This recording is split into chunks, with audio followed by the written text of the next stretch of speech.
Kongo. Yahweh, Yahweh, batela nikombo. Yahweh, Yahweh, benisa nikombo. Yahweh, Yahweh, batela nikombo.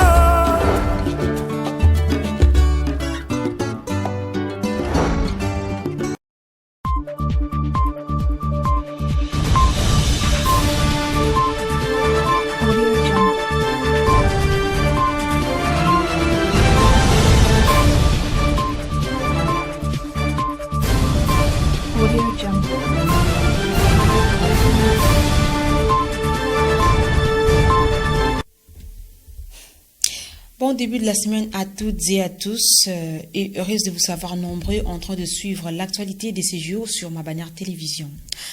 Le chef de l'exécutif provincial du Congo central, Dr Guibandu Ndungidi, est allé au chevet des victimes de l'évasion des détenus à la prison centrale de Matadi, Kamolaï. C'est lundi 17 octobre 2022 à l'hôpital provincial de référence de Kinkanda. Un reportage de Roger Misamo. Suivez.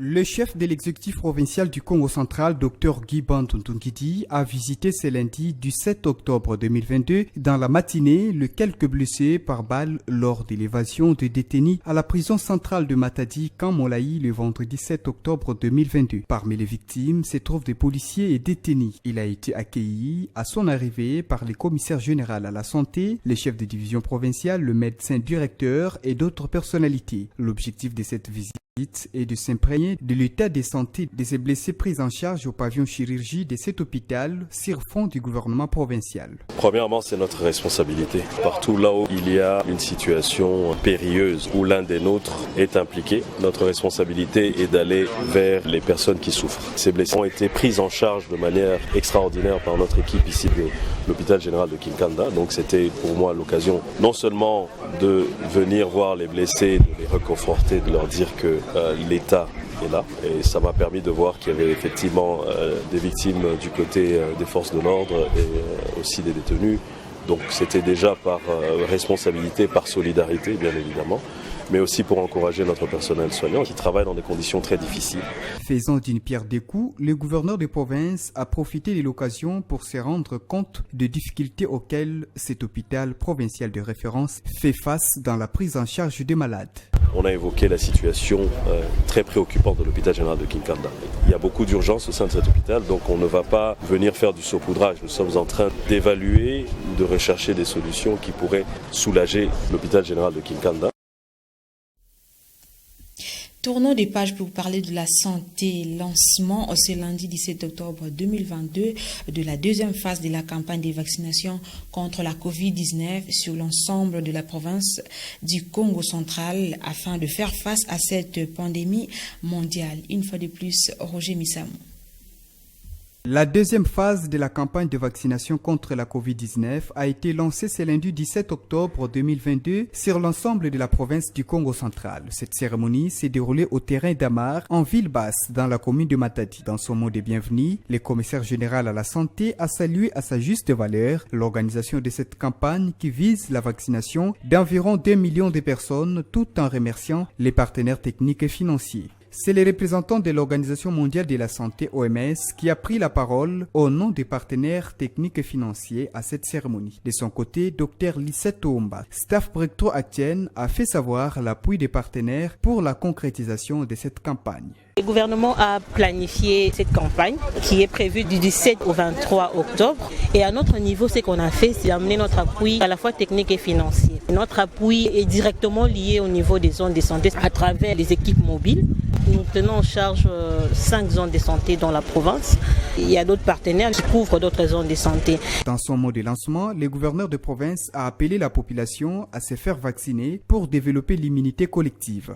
La date de ce jour marque un tournant décisif dans cette lutte sans merci contre la propagation de la Covid-19 et la vaccination se veut la réponse sanitaire adéquate. C'est pour ce motif juste que le gouvernement provincial prend l'engagement d'accompagner ce processus sur toute l'étendue de la province, en privilégiant les populations les plus à risque d'une part et d'autre part en recherchant les personnes non vaccinées afin d'étendre notre couverture vaccinale vers une immunité collective beaucoup plus efficace. J'exhorte la population à prendre conscience du risque permanent et à souscrire à cette vaccination gratuite. Il ne me reste plus qu'à donner mon go à dater de ce jour quant au lancement de la deuxième phase de campagne de la vaccination contre la Covid-19. Plusieurs personnalités se sont fait vacciner directement sur place. Cette campagne, qui a débuté ce lundi 17 octobre 2022, va se clôturer le dimanche 23 octobre, au cours de laquelle plusieurs activités seront menées, dont différents sites de vaccination sont déjà érigés et des équipes mobiles passeront dans différents quartiers grâce à l'appui financier de l'USAID à travers le projet Breakthrough Action Emirates. Une page pour la justice dans ce journal. La rentrée judiciaire exercice 2022-2023 a eu lieu le samedi 15 octobre 2022 à la Cour de cassation à Kinshasa. Cette rentrée est conforme à l'article 64 alinéa 1 de la loi organique portant organisation, fonctionnement et compétences des juridictions de l'ordre judiciaire. Suivez les précisions avec Mamini Boudi. L'audience solennelle et publique marquant la rentrée judiciaire exercice 2022-2023 à la Cour de cassation a eu lieu le samedi 16 octobre dernier en présence du président du Sénat, Modeste Baati-Lukebo, de la ministre d'État en charge de la justice, Rose Mutombo, et plusieurs d'autres personnalités politiques et judiciaires. Dans son exposé axé autour du thème « Le ministère public face à la liberté d'expression dans un état de droit », les procureurs près la Cour de cassation, Firmin Vonde Mambou, a plaidé pour l'alourdissement de la peine pour des infractions d'offense au chef de l'État et estime que l'usage abusif de la liberté d'expression en RDC conduit à des abus qui font reculer les pays. Par ailleurs, l'absence d'une définition légale laisse au juge une libre appréciation de faits pouvant porter atteinte à l'honneur ou à la considération du chef de l'État. Pour sa part, le premier président de cette cour, David Moussanga Mukendi, a lors de son allocution à l'ouverture de la rentrée judiciaire, invité l'inspectorat général de services judiciaires à jouer les rôles avec efficacité. Tout état de droit a l'obligation positive de garantir une exécution dans les délais raisonnables de titres exécutoires, notamment des décisions de justice. Signalons par ailleurs que cette audience solennelle de la rentrée judiciaire à la Cour de cassation est conforme à l'article 64 alinéa 1 de la loi organique portant organisation et fonctionnement et compétences de juridiction de l'ordre judiciaire. Et dans le cadre du projet Congo féminin, la première dame congolaise Denise Nyakeru Tshisekedi a échangé le samedi 15 octobre 2022 avec l'ancienne première dame Bobila Dawa au Rabat, à Rabat plutôt au Maroc. Suivez les précisions dans ces commentaires de Pacifique Mwanda. La première dame de la République démocratique du Congo, Denise Nyakeru Tshisekedi, a échangé le samedi 15 octobre 2022 avec l'ancienne première dame Bobila Dawa, femme du fait président Mobutu.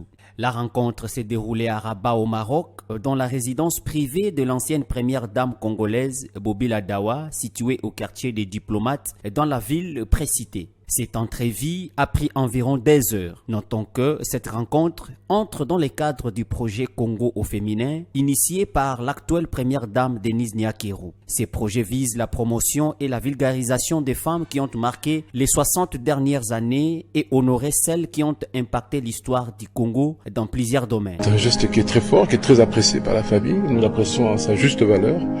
Et vraiment, j'apprécie cette visite.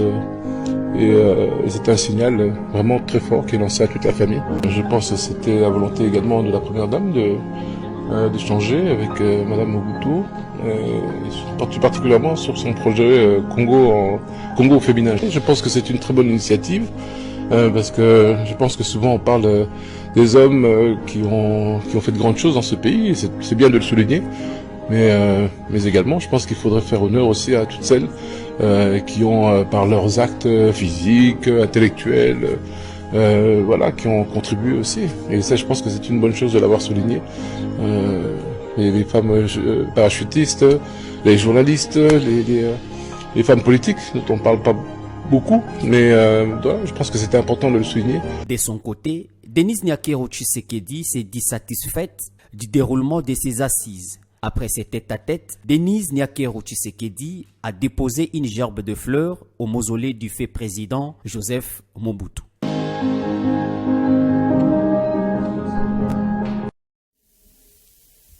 Dans l'actualité sportive, le week-end était très différente sur pelouse du continent africain en Ligue des Champions et en Coupe de la Confédération, avec notamment la prestation des équipes de la République démocratique du Congo. Les choses se sont mal passées pour Mazembe, mais pas pour Lupopo, DSMP et Vita Club. Suivez les précisions avec Rivantiala.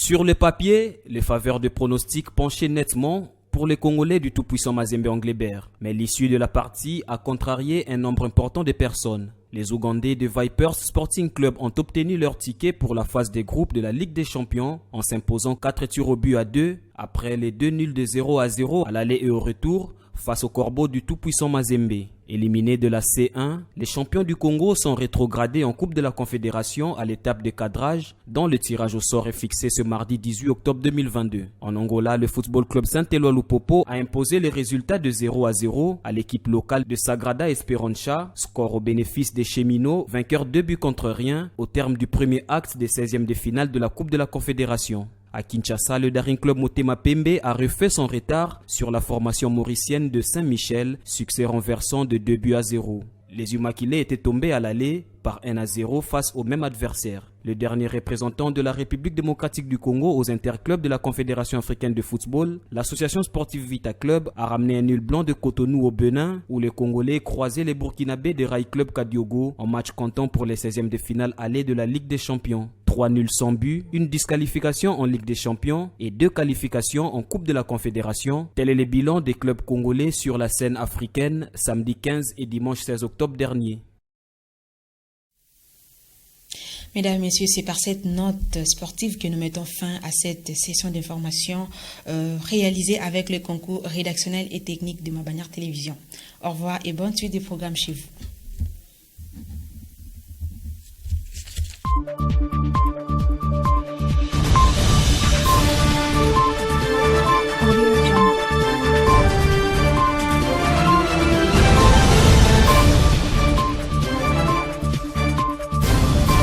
Audio Jungle.